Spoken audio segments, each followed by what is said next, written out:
Hey there, Suzi here. Before we get into today's episode, I want to share this special message with you. Now, my co-host Michelle and I love masterminds. Not only do we belong to masterminds, but we also host a mastermind. We started it almost 8 years ago, and it is the premier mastermind for women business owners who want to grow their business with a specific focus on marketing. Now, this group is usually completely booked out, and very occasionally we open the doors and invite a handful of women in.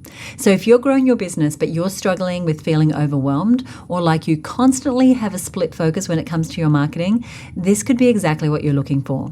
We have an amazing time together, and the women in the group are extraordinary. They're great cheerleaders, supporters, advisors, and colleagues for you. And they're also seeing extraordinary results. We see people cracking the $1 million, $2 million, $3 million mark, launching new e-commerce sites that go from $0 to $10,000 a month in sales. They're doubling their conversion rates, they're growing memberships, they're selling courses, they're growing their personal brands, and they're getting all kinds of media exposure and speaking opportunities and so much more. You can learn more about the mastermind and join the wait list over at herbusinessmastermind.com. We're going to open the doors soon, so you definitely want to be on the list to get an invitation. So head on over to herbusinessmastermind.com.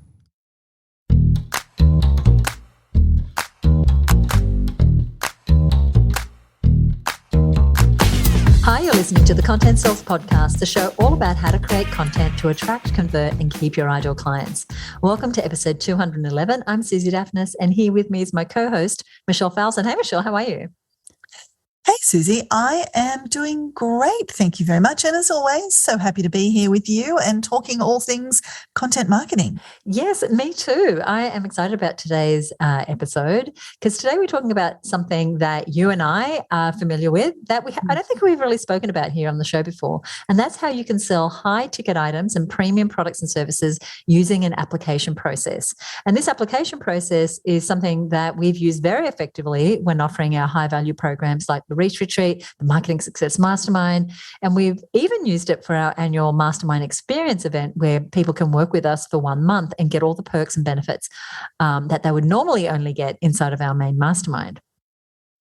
Yeah, we really do make great use of this strategy, and it is one of the most powerful strategies when you kind of apply it in the right place at the right time. And applications, that is asking people to literally fill out an online application, work great for high ticket products and services because those products typically require a bit more one-to-one connection, a bit more high touch, more personalized support in order for a person to feel ready and confident to move forward and buy from us. So for example, let's say you host an event or a webinar where you make an offer for your high ticket product or service on that webinar or at that event. So let's say it's a high dollar coaching program, or perhaps it's a solar product installation, or it's a high dollar consulting package to work deeply with a company over a period of time. And it might be multiple thousands of dollars. On your webinar, instead of saying, now click through to my order form and buy online, like you might do with, say, a $100 sale or a $200 sale or even a $1,000 sale, instead you invite people to apply. So you go ahead and do your proper offer and call to action and all the things we've taught you to do on this podcast or that you've learned to do elsewhere. But when you get to the actual thing where you say, go through here, now click the button and buy, you say, click the button to apply. And that's where they would go through, fill out this series of questions, and there's a knack to that, which we'll talk about. And then they'd book a call with you or someone on your team. And it's on that call where you finalize the sale. Right. And we love application calls because not only does it give your customer confidence and help them feel ready to buy, it also means you get a chance to interview people before you accept them as customers and clients. And that becomes especially important for those high ticket, like you said, more personalized programs or more complex offers where you might need to actually screen or vet your customers. So for example, we don't accept everyone who applies to join our Marketing Success Mastermind because we're looking for women business owners who are turning over more than $150,000, who already have a business that's got a little bit of traction, they've got some viability in their business, and it's where we can see potential for them to really grow using what we know they'll get inside of the mastermind. So the mastermind isn't for people just starting out with no real business or no real business experience. And we've also said no to people who we thought were a good match for the culture, not so much the content, but the culture. And so that might be another reason why you want to do application calls, because they're a way to screen potential clients so that you get the right match. We have a really awesome culture inside of the mastermind. It's supportive. It's women on a mission. It's about collaboration over competition. It's about taking responsibility for their learning and their thoughts and their actions. And that's a culture that we work really hard to maintain. Right. They're really important points and great reasons for why you might want to do an application process leading into your high ticket offer. For other businesses, the benefit of the application call might be to ensure that the customer has the right criteria. So, for example, Suzi just talked about our criteria was, turning over a certain amount of money, ticking a certain number of boxes. But there might be other types of criteria that you're searching for. So, for example, Chantel in our mastermind group has a business that does solar installations. And there are certain criteria that would prevent someone from just simply being a suitable client. So, for example, if they're a renter, you can't, go and put a solar installation on a house you don't own. Or maybe it's someone without enough roof space, or they've got enough roof space, but they're in the shade most of the day. And so there's not enough sunshine. It could even be that they've got unrealistic expectations around budget or how much power they can get for the size of the roof they're on and so on. So it really helps to do this application process to quickly sort out those ideal customers from your less ideal customers. But how do you know when you need to invite people to an application and when you can sell directly to an online order form or just directly to a sale that somebody can just click a button or process their card? And how do you add an application call to your sales process? And then once you get someone on a call, how do you make those calls as effective as possible? What are you going to say on those calls? How do you invite someone to take the step forward? Well, that's exactly what we're going to talk about on the rest of today's show. Oh, very good questions. So let's start by talking about how you know whether you need an application call. Well, there's no hard or fast rule on this, but this is how we found it works. If your products or services are in the tens or the hundreds of dollars, we don't ever use an application. So that tends to be the price point for people in our market where they can easily just make a decision based on a webinar or a sales page or a call to action at one of our online events or something similar, and they can just click through to the order form and make a purchase. So these things include our online challenges, the Her Business Network membership, mentoring, and other low-priced online courses that we run. But for products in the thousands of dollars, that's when we opt to add an application to the mix. So that's things like we mentioned earlier, the Reach Retreat, which we hold in Hawaii, and then the Marketing Success Mastermind. And you need to find what that line is for your market. In most cases, though, this is a pretty good rule of thumb to follow. Anything under $1,000 or even $2,000, you could go straight to asking people to buy right away. But for many thousands of dollars, you want to offer an application process. Right. And that sort of $1,000 to $2,000 line can be a little fuzzy. So, for example, if you're using a really sort of a way of selling where you're adding a lot of value before you ask for the sale. So, for example, you're following like a product launch formula model like from Jeff Walker, where you're really doing a lot of free content ahead of time, you're really being known and trusted with your audience in a kind of one-to-many environment, then you can typically ask for a $2,000 sale. In fact, I've seen people ask for a $2,500, $3,000 sale off a webinar and people click through to buy. But that's kind of an exception to the rule. That's when you've done a lot of heavy lifting in the way that you've been marketing that product before you get to that point where you ask them to click through and buy. So just weigh up, as Suzi said, what's right for you and your unique situation.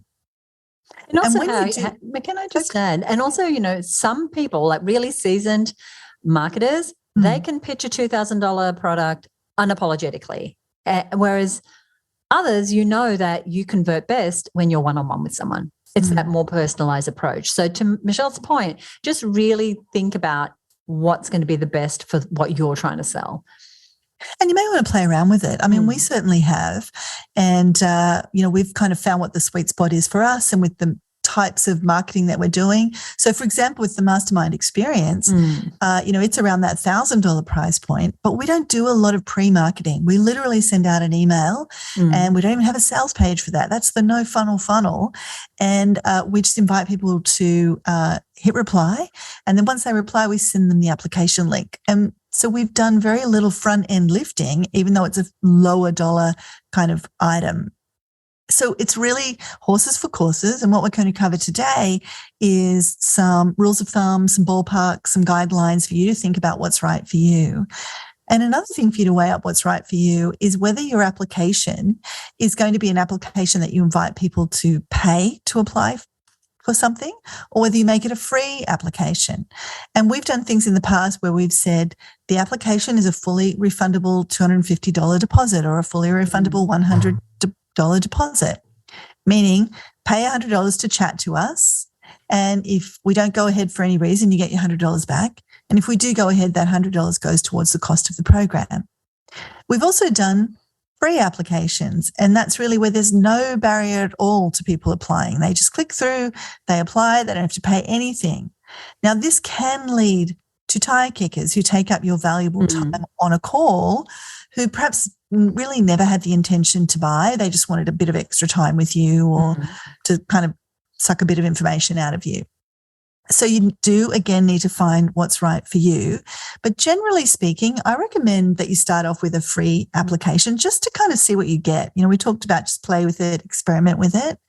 And if you find that you're getting a ton of great applicants and you're not run off your feet, then I'd just stick with the free application.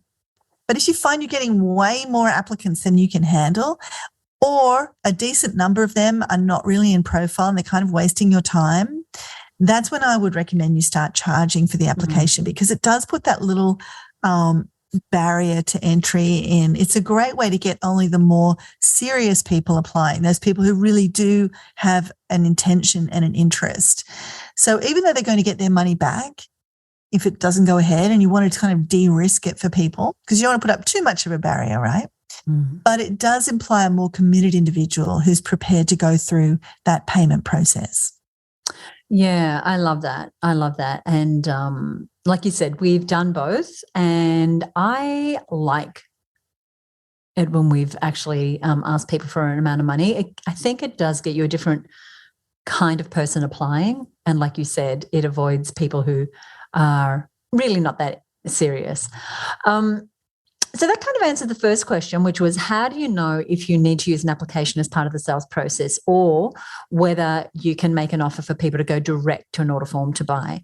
So let's have a look at the second question, which is, how do you add an application call to your sales process? And we've hinted at this. The big picture is that instead of making the purchase your call to action, go here to buy, you make the application your call to action, go here to apply.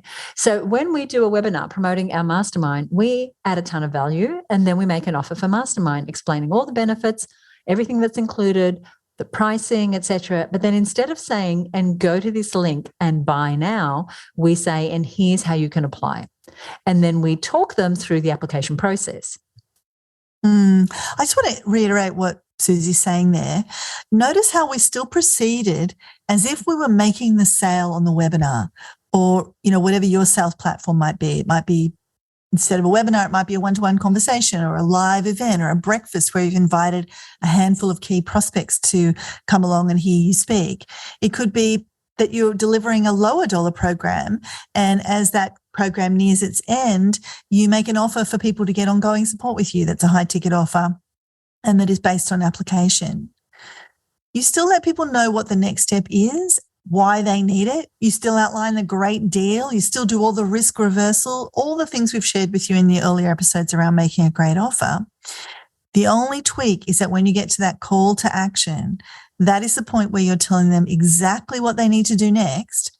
You're saying, go to XYZ link right now to apply, versus saying, go to XYZ link right now to buy. And then when they get to that link, you want to take people through this application process, this series of questions, like an online survey, right, that gives you some good information on the applicant. And here's the other vital thing that it does. if you structure your application right, it also helps the applicant be already wanting to buy what it is you're selling simply by going through the application process. And that's a really key point that Michelle is making, because the beauty of this application process, one, by framing it as an application, which it is, when you do get on the call with someone, they're immediately wanting you to say yes to their application. They've applied and they want to hear a yes, versus a more typical sales call when the person arrives somewhat skeptical, a little defensive, and then it's up to you to convince them to say yes. Exactly. In the application process, your prospective customer is kind of leaning forward, hoping they're going to get that yes from you. Whereas, like Suzi said, in many other sales call situations, your prospective customer is leaning back and you're the one having to lean in and try and sort of extract that yes from them. It's an entirely different dynamic. And I've got to say, Suzi, much preferred. I love this dynamic. And it starts right at that application form level. Michelle mentioned questions earlier. So, for example, when someone applies for the mastermind, we ask a series of questions that help us know who the person is. So a few things about them: the name of their business, how long they've been in business, what their revenue is. But we also ask a few questions that are more about understanding why they would be a good applicant, such as what they'd hope to get out of the mastermind, why they want to join our specific mastermind, what they will bring to and contribute to the group, what their goals are, what their challenges are, and so on. And this is super important because it helps us see, even from the application, who looks like they might be a great fit and who might not be. And Michelle and I have a chat ahead of the calls to do some pre-evaluation and go over the application form. Then it helps the applicant to really feel like they are applying, which they are, and it puts them in the orientation, as we mentioned earlier, of wanting to put their best foot forward. They want that yes, they want to be accepted. And the choice of questions is really important. And this is something that we craft and we finesse and we review, because when you say something like, what would make you a good member of the Marketing Success Mastermind? Or why should we accept you into the mastermind? They go about selling themselves to you, but they're also selling themselves on the mastermind. And that means people will often arrive to our application calls quite far down the pre-sale path. Then our calls, your calls, they tend to be more about you asking questions that help you verify that they are a great match. And then you'll offer them a place, or you won't. I really, as I said before, I absolutely love this application call approach. I think it's really good for the applicant because they get taken through a great process before the call, like a literal mental process of filling out that form like Suzi was kind of illustrating there. And you can really help them on that call confirm that it's the right next step for them, because we genuinely only want the right thing for them. Like that's kind of the whole mindset that I think is really healthy to bring to this application call process. What happens on that call and the review of the application is to help you help them. So it's not a sales call. And we will say that when we're inviting people to apply. We've told many people who would have gladly given us their money on those application calls that we don't think they're ready for Mastermind yet. And we've given them some other resources, some other next steps. We've suggested perhaps they reapply whenever they've got those missing pieces in place. And so we've been able to say, yes, this is for you. We've had a deeper, more consultative approach with you. Yes, this is for you, or no, this is not for you. And here's some things you can do right now to grow and get closer to this being the right next step for you. And this approach just really resonates with me. And I know it does with you, Suzi. I think we both really enjoy this process. And I see these calls as us really and truly making sure this person is right for the Marketing Success Mastermind, or is right for whatever your high ticket program is, for them and for the other participants in the program and for us. And it's a complete reframe from feeling like you've got to convince someone to buy something. They're already arriving because of this application dynamic, wanting you to say yes to them. And then you can genuinely ascertain if yes is the right answer for them. And typically when you do say yes, the reaction of the applicant is, wow, thank you so much. I'm so happy. And how great is that you can have a dynamic with someone when you say, yes, you can buy my multi-$1,000 thing. They're literally clapping their hands together and feeling excited about it. And we typically find people who use this approach, this application approach, have a really high success rate on these calls, which is good for our morale overall. You know, you're getting on these calls knowing they're more than likely going to be a positive kind of call.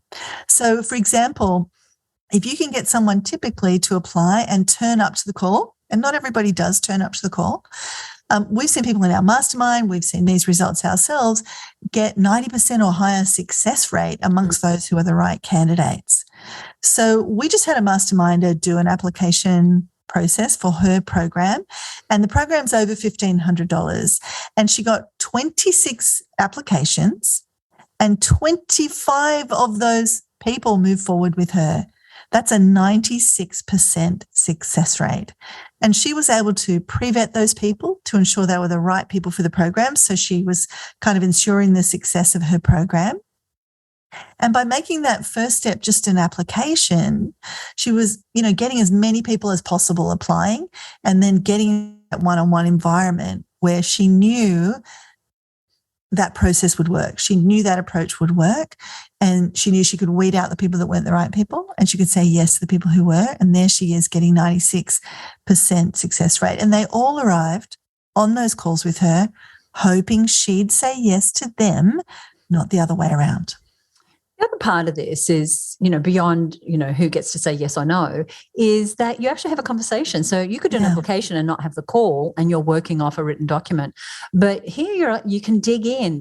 When you said this, can you tell me a little more about that? Or you mentioned this about your business. Can you just explain that? And so you're making a really informed decision, because ultimately, in my experience, and yours too, I'm sure, Michelle, if you get the wrong person into a high ticket product or service, it can upset the apple cart if they're not a good fit for the rest of the group, if it's a group program. You really want them to be right. You want it to be right for them, and you want it to be right for you. We're not about taking in a sale for the sake of a sale.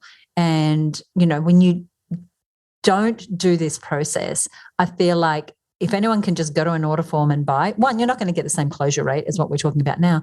But two, you just don't know who these people are. And for me, all the programs that we do that are more expensive, they're very intimate programs. And so it's really important that that it is a good match for both sides, not just for us.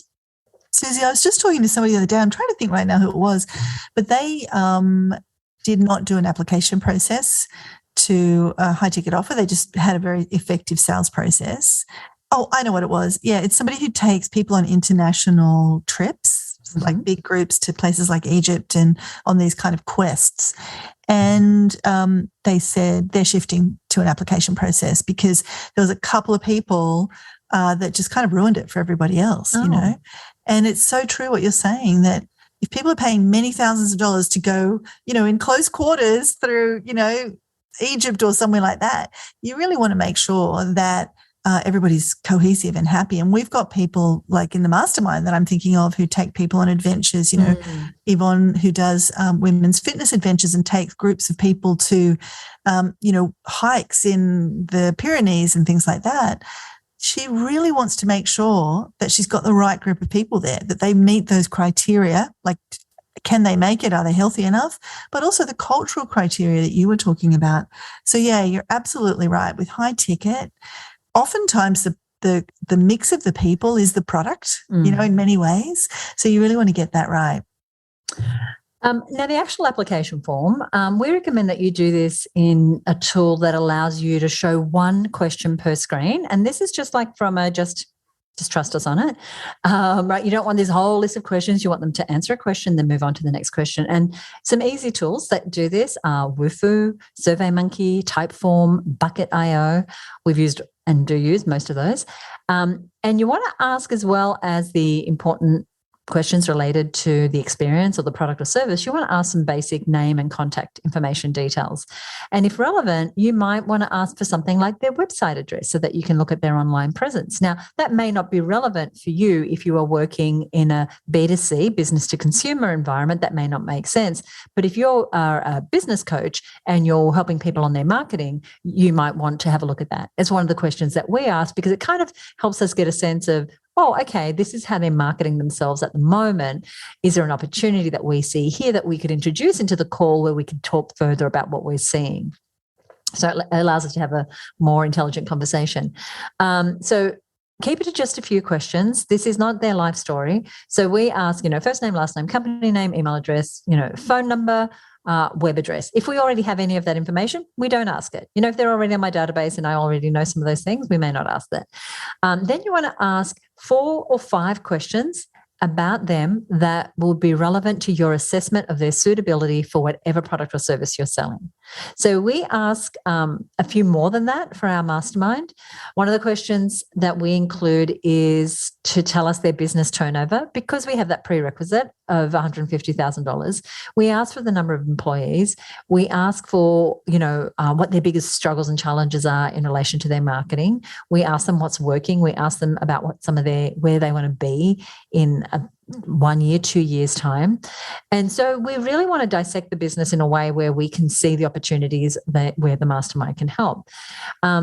And we also ask questions that are aimed at helping us and them see how committed they are to making the change and how much they really want our support. And these include the questions like we hinted to earlier, which is, what is your main reason for wanting to join the mastermind? Or what is it about this program or working with me and Michelle that really resonates with you? We even ask them if they've been in a mastermind before. And if they have, we ask them which mastermind, because it just helps us know, oh, okay, yeah, this is a person who knows how to be in a mastermind. Or not. Yeah, and that question about, what about this program really resonates with you? It's a good universal question, because people then really think, well, this is actually what I really love about your program or about your approach or what you said. And this is where we're kind of circling back to what we said before.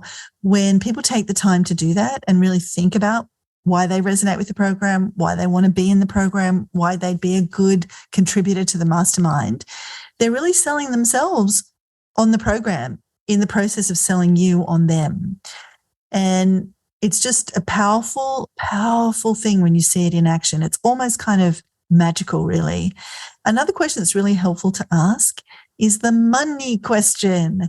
And that is usually the last question you ask. And it typically goes something like this. So let's say you had a $1,500 product or program that you're selling. You could say, this program represents a $1,500 investment.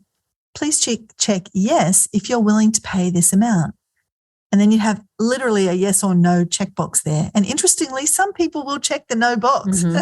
And you can decide for yourself whether you will follow those people up or not.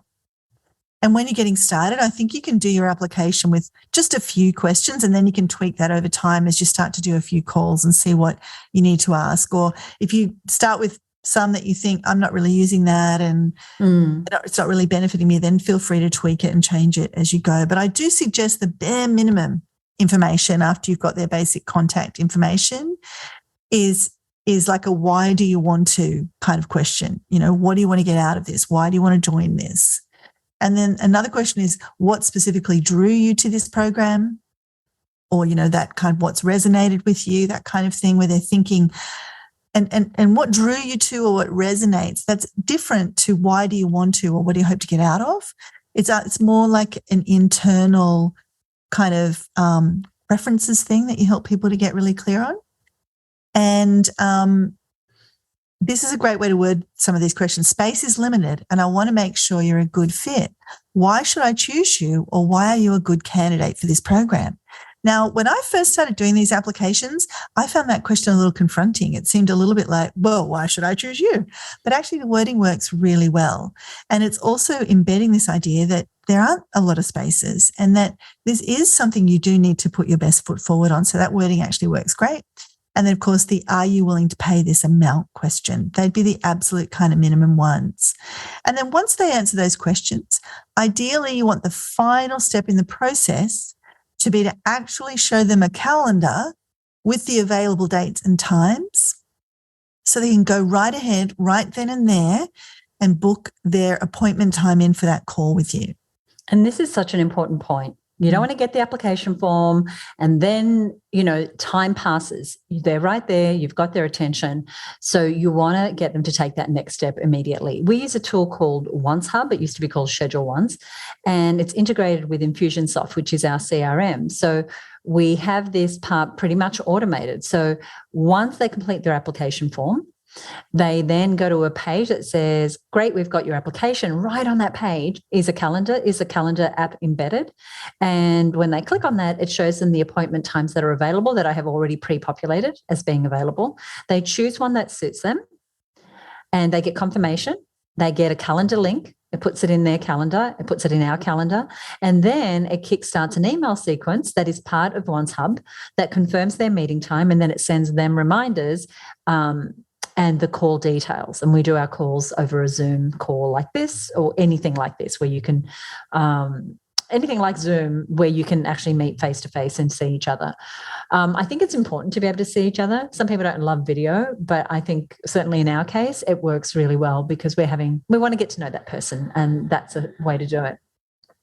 You might, if you don't have a service like this, you might have a more manual process where people apply and then you have someone on your team follow them up and then send them the reminders. But you want to do it really, really quickly, right, while that person is still hot. You don't have to have it all automated when you start, but it just does make life a whole lot easier the more automated you can make this part of the process, because literally someone will go to our form, they'll fill in the form, they'll book in the link, and then we'll get notification that we have a meeting with that person on that day. And it's all done and they're getting their reminders and they're tagged in the database as someone who's, you know what I mean? All the bits happen and it just makes life a whole lot easier. But don't let that hold you up. I guess that was the main point, is if you need to do it manually at the outset, great. Then down the line, see if you can automate it. Yeah, I love that point you're making, because you don't want to let the tech hold you up. You might find that to start with, you may only get a few applications and it's really easy to manage it manually. So, create the problem that you have to solve. Like, let's just see how many applications can we get. And then if you go, wow, we've actually got enough here to really warrant paying for a tool or, investing the time to automate this, then you can go ahead and do that. But the main important thing that I wanted to pull out what you just said there, Suzi, is absolutely the speed at which if you're going to do it manually, of course, if it's automated, it'll all happen instantly. Right. But the speed with which you get back to people and confirm and get it in their calendars so they don't forget. And you do want to send confirmation and reminder emails. So if you can, you might also want to send a reminder text message. In short, do what you can, pull out all the stops to get people to show up for the call. They've told you that they're interested. They've taken the time to fill out the application. You don't want to lose them just as they cross the finishing line. So they've booked in the time. This can be a risk point where you lose people, where they're busy or they forgot or they don't look at their calendar or whatever. So really pull out all the stops to get people to show up for the call. And once you do your first application calls, you'll start to see where you need to put your focus. You might go, oh, look, I had 25 people apply and only 7 booked in for calls. So then you might realize, okay, I've got to do something different on that page to make that calendar easier for people to opt in, or wherever those gaps might be.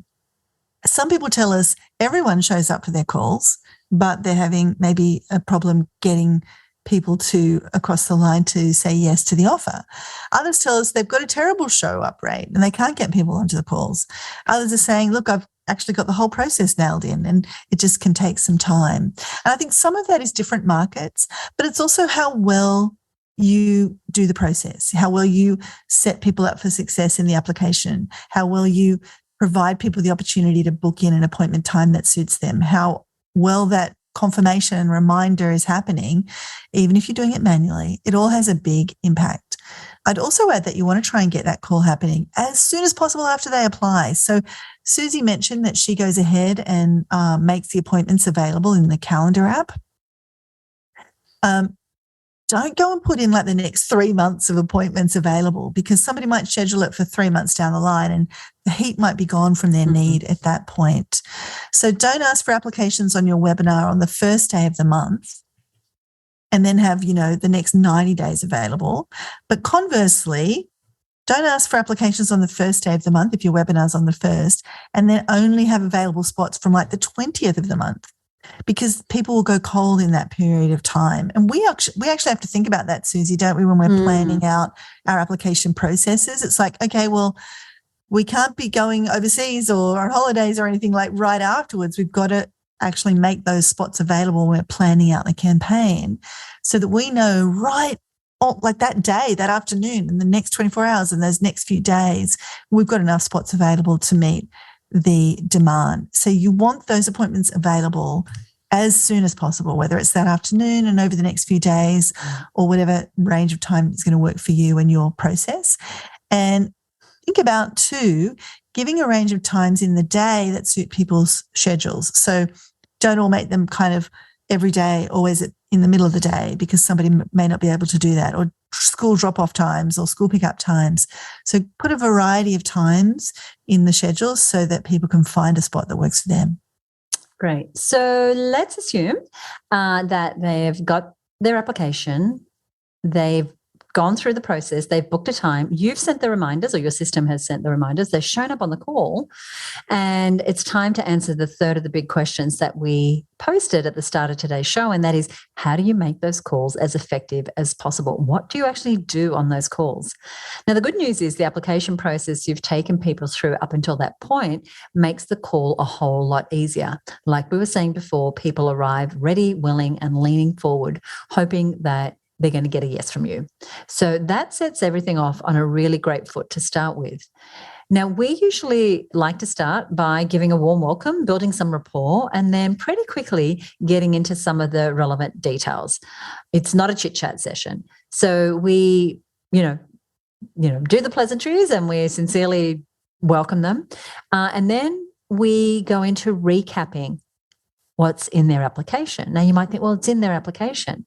But what we do is we typically frame it with something that says, look, we've read your application and your answers, and we always like to cover those as a starting place. So we wonder if would it be okay if we asked you some of those questions again, so that we can hear it in your own words, and just in case anything's changed since the time that you applied. And then we might ask them to confirm some things like their revenue, or talk about what's working or not working and their reasons for wanting to apply. And quite often we'll find that we can actually get a little more information. They'll go a little deeper in that situation, because some people, when they fill out forms, they're just brevity is where it's at. Others are more verbose. But in a conversation, you're going to be able to tease that out a little bit more. Yeah, we've said this so many times on the show that repetition is your friend. And just because you've asked those questions in the application form doesn't mean you can't re-ask those questions or revisit their answers. And many people don't remember what they put in the answers, or going back over those same points again actually gives you a really good structure for the call. And again, this does the job of helping people to remind themselves why they want to join, why they want to be part of your product or service, why they want you consulting for them. And it also gets us all into conversation pretty easily. So it feels like things are flowing right from the start. And like you said, Suzi, often they'll say some things that weren't in their written application. Not everyone likes to type a lot of words. They only type a few words, but when you get them on a call, they're going to fill in all the spaces. You're going to get all the things between the lines that you didn't get in the written application. And even if they're saying the exact same things, we can pick a lot up about the way they say it. And we'll pick up on a few points that they might say and ask them to go deeper on those, exploring a particular line of thought or a phrase that they said that makes us think, we'd love to understand a little more about that. And we'll ask if they have any specific questions for us as well. And this is a really great forum to do that. And think about the order in which we're unfolding this for you. Building some rapport, recapping the application questions, going deeper and picking up on a few extra things, and then throwing the floor open to them. That's a very deliberate order. You're kind of owning the frame at the start of the call, and then you invite them for questions and answer those questions. And if they're, one thing I would say about that is avoid it becoming a consultation session right then and there. This is clearly an application to work with you. This is not to be confused with other things we might say, let's go do a discovery call. Let me add more value to you.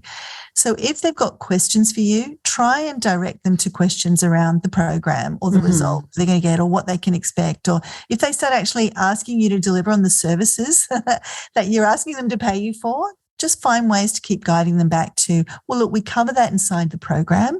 Here's how this need of yours will be met inside the program. So rather than just answering their question. But if they've got like, how many days is it? Or how much involvement do I have to do on this kind of thing? Answer all of those questions. And then if they're the right fit, we will say something like, at a certain point after we've answered their questions, we think you'd be a great fit for the program and we'd love to welcome you to the mastermind. And that is that moment where people go, awesome. That's amazing. And there's this real sense of celebration and achievement and positivity. And it's such a great way to start our relationship together. Or we might say, if they were not a fit, look, at this time, we're not sure. This is the best next step for you. And then we'd make some other recommendations to help them move forward. Yeah. And both those things happen every time. Once you've made your offer, so if they are a yes and they've said, yep, awesome, that's great, then you want to either take their card details there and then, or you want to let them know that someone on your team is going to be in touch in the next hour or two to finalize payment and give them some important details about what's next. So you don't have to move into admin mode if you have someone that usually does that. But once again, going back to the point earlier, you want to move quickly. So when we hang up from a call, I'm immediately on to the person on my team who would call them. And I'd say, would you call this person? They're a yes. Tell them, let them know the payment options and what, when they get to enter the program, et cetera, et cetera. And we have a process for all of that. And for those who we say, who might say to you, okay, great, thank you, I'm glad I was accepted. Now I need to think about it, or I need to talk to my partner about it. You need to let them know the deadline for when they need to get back to you. And then you want to schedule a specific time that they're going to get back to you by. And then you need to have your follow-up process in place in case they don't get back to you at that time. So if they're leaving the call and they're sitting on the fence, then you want to make sure that you are not also going to be then wondering what's happening with this person, that you have, okay, great, I can give you till tomorrow night because we're continuing to do interviews all week, or we've got a number of other applications and people I've been speaking to. And so I can't hold your spot unless you're a definite yes. So come on back to me by the end of tomorrow and let me know, or something like that. So you do need to have that follow-up process in place so these leads don't just go cold. But generally you'll find that most people, if they've applied, if they're a good fit, if they're ready to go, then it's just really about, okay, what credit card they're going to use and whether they're going to pay it all in one or whether you have a payment plan or something like that. Yeah. And one extra thing I would like to add, just as kind of like an overlay to this process, is that your main goal in this application call is only to help people make the step you know they need to make. And very often they want you to help them make that step.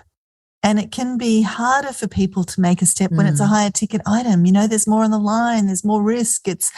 Maybe they've never spent that much money before. We've had people join our mastermind group for whom it has been truly a gulp moment. I've never invested this much money in my own business education before. And so, but they know they need it. They know things can't keep going the way they're going and they need your help. And this application process, this call, this conversation is a great way to help people to cross that chasm. So be prepared to hold some tension for people. And so, Suzi mentioned sometimes people will say to us, oh, thank you, I'm so glad to be accepted. Now I just need to think about it. Or now I'm one, if they're not immediately like, great, do you want my card right now? If they're saying, great, but if there's something after that but that we think isn't true, isn't in their best interest, we will really stand in that tension. And we've got better and better at this and more confident in this over the years. As we've seen, we know we have a great program. We know for the right woman, sometimes she just needs our help, helping her make this leap. And so help them to connect to why they don't want to continue with the way things are. If they're saying to you, oh, I want this, I'm so glad you've accepted me, now I'm not sure, about X or Y, ask them a bit more about how it's not working. Ask them more about the pain they're experiencing right now. Pick up on their reluctance, or where you can hear they've got that hesitancy or resistance to moving forward with you, and explore that, and bringing it back to the goals that they've already told you that they have, and really explaining that gap, but you want to go here but you're over there right now. How are you going to bridge that gap? And speaking about people's concerns and objections on these calls is not a bad thing. And you don't need to have charge around that. In fact, if you haven't addressed those objections, they're probably not going to feel ready to move forward. So be on the lookout for those objections as people are talking to you. If you start to pick up that hesitancy, be strong and steady in your replies. Invite people to share what those issues might be. So, for example, we once had someone in an interview for a mastermind application say, well, I love it and I want in. And we'd said, this is perfect for you. We can see exactly how this is going to work for you. And then she said, but I think I'd like to take another 6 months before joining so I can run a few campaigns and get my revenue to a certain level before I join. And we both, hand on heart, said, okay, that's one way to go. But here's what we found. You can waste a lot of time doing things the wrong way and be no further down the path in 6 months. Whereas you can join now. We can help you right from today, right from the get-go, to make those campaigns you've already told us you want to do a success. And it's this idea of, it's like saying you have to be fit before you join the gym. You're going to get much fitter, much faster with the help of the gym instructors. And in that case, Suzi and I, we really did hold that line and hold our belief in that person. And in that case, that person did join at that time instead of in 6 months. And guess what she said to us 6 months down the line? She said she knew with certainty there was no way, having seen what she learned and how she grew and what she discovered and the help she got in those 6 months, she knew with certainty there was no way she'd be that far along with her income, with her growth in her business, if she tried to figure that all out on her own and get it perfect before she joined. So all that to say, I'm hopping off my soapbox now, but all that to say, be passionate. Hold the line for the people who are applying that are a yes, that it is the right thing for them right now, and help them feel ready. I love that. And I do remember her saying, I don't know what I was thinking. Yeah. And we are so passionate about our mastermind program, as you can hear, and the Reach Retreat. And we believe so much in the effectiveness of these high-ticket programs because we've seen the results that we can help women get. And so we know when someone is a perfect fit, and we really hold the space for them, and we hold that tension that Michelle mentioned. And we'll even sometimes give them a loving nudge to help them, because sometimes, they're just feeling the fear of making that sort of investment and backing themselves. And a lot of us are not used to doing that. We're not used to really investing in ourselves. And sometimes they just need to be held for that moment. Again, if it is the right thing for them, going back to what Michelle said, because if it's not, the best thing you can do for them is to advise them to do something else. And so sometimes they just need it, they want it. There's just something stopping them from being able to fully step into it. And this application call process is the doorway for you. This is why getting on the call is such a powerful part of your sales process. Now, in terms of duration, you can do this in as little as 15 minutes, and we've done that. The masterminder that Michelle mentioned earlier with the 96% success rate, she does 15-minute application calls. For our mastermind, we tend to allow 30 minutes because it's a higher dollar and a higher time commitment. So find a timing that works for you. For the Reach Retreat, we also do 30 minutes, but don't leave it too long. It's not a coaching session. You want to be really time efficient for people, and you can expect to get through the process in 30 minutes if you're looking for a starting guideline. And if you follow the process that we mentioned earlier, you should definitely be able to do that. And also, holding the guardrails like we talked about earlier, in that it doesn't seep into consulting or coaching or something other than what it is, which is really an opportunity to clarify if this is a good fit for them.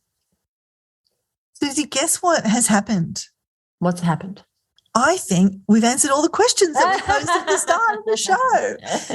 So if you're listening, we hope this has helped you to see when is the right time to use the application process, how you might build that into your sales process, and then what you can do on the call to create the best possible outcome for you and for the applicant.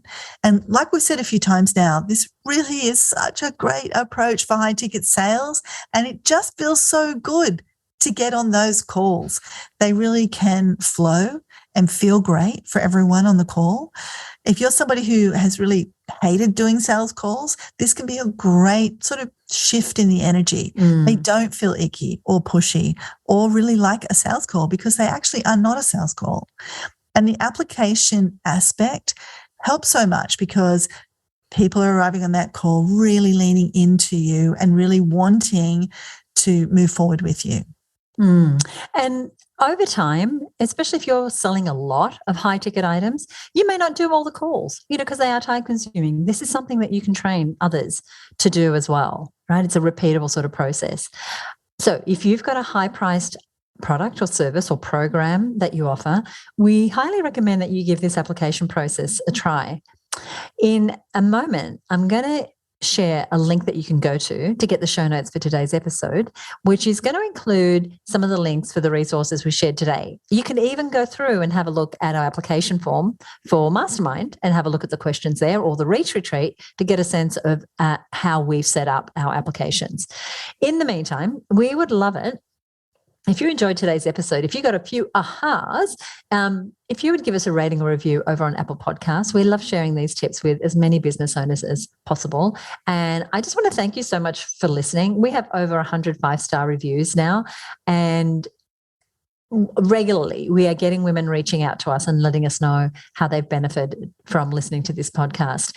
One of those listeners is Shireen Strawn, and she is a marketing consultant and a journalist. She listened to episode 196, which was called Campaign Thinking versus Ad Hoc Marketing. This, Michelle, has been one of our most talked about episodes because it just really shifts the way we think about our marketing. And Shireen said this. She said, excellent topic and so much more important than it seems. Planning content that's serving your goal outcomes will bring progress, peace of mind, and freedom. There's nothing more soul destroying than being busy creating content that doesn't actually serve your goals. And she's absolutely right. So thank you, Shireen. Really appreciate the review. And if you haven't already left us a review on Apple Podcasts, go ahead and do that, because we will give you a shout out and big thanks here on the show.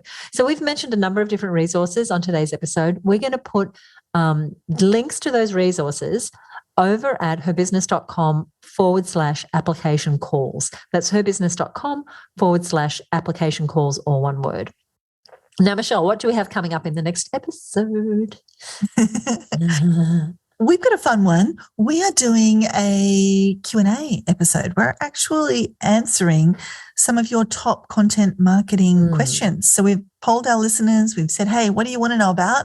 And we've actually got a handful of questions. We're going to be covering a few different parts of the content marketing universe on the next call. Stay tuned for that, especially, if you want to know about things about like lead magnets and growing your email list and making offers and all kinds of good things. That's coming up 2 weeks from now. So if you don't already subscribe to the show, go ahead and click subscribe wherever you are listening, and that will be made available to you as soon as it is out, which, as I said, is 2 weeks from now. Michelle, anything you want to say before we go today? Just to pick up on the point you made, Suzi, that do go and check out our application process, and you can find links to both the Her Business Marketing Success Mastermind and the amazing Reach Retreat in Hawaii. Oh my goodness, it's the best, most incredible retreat on the show notes for today, herbusiness.com/application calls. And I will say, if this is speaking to you, if coming to Hawaii and hanging out with us in the most beautiful location where you create your dreams and goals and your heart's desire for the future of your business and really shift things and expand what's possible, or if you want to get into our mastermind and have us support you grow your business, especially with a focus on your marketing, then apply to these programs. And again, you can find the links to those over at herbusiness.com/application calls. Thank you so much for listening. See you next time right here on the Content Sales Podcast. Bye for now.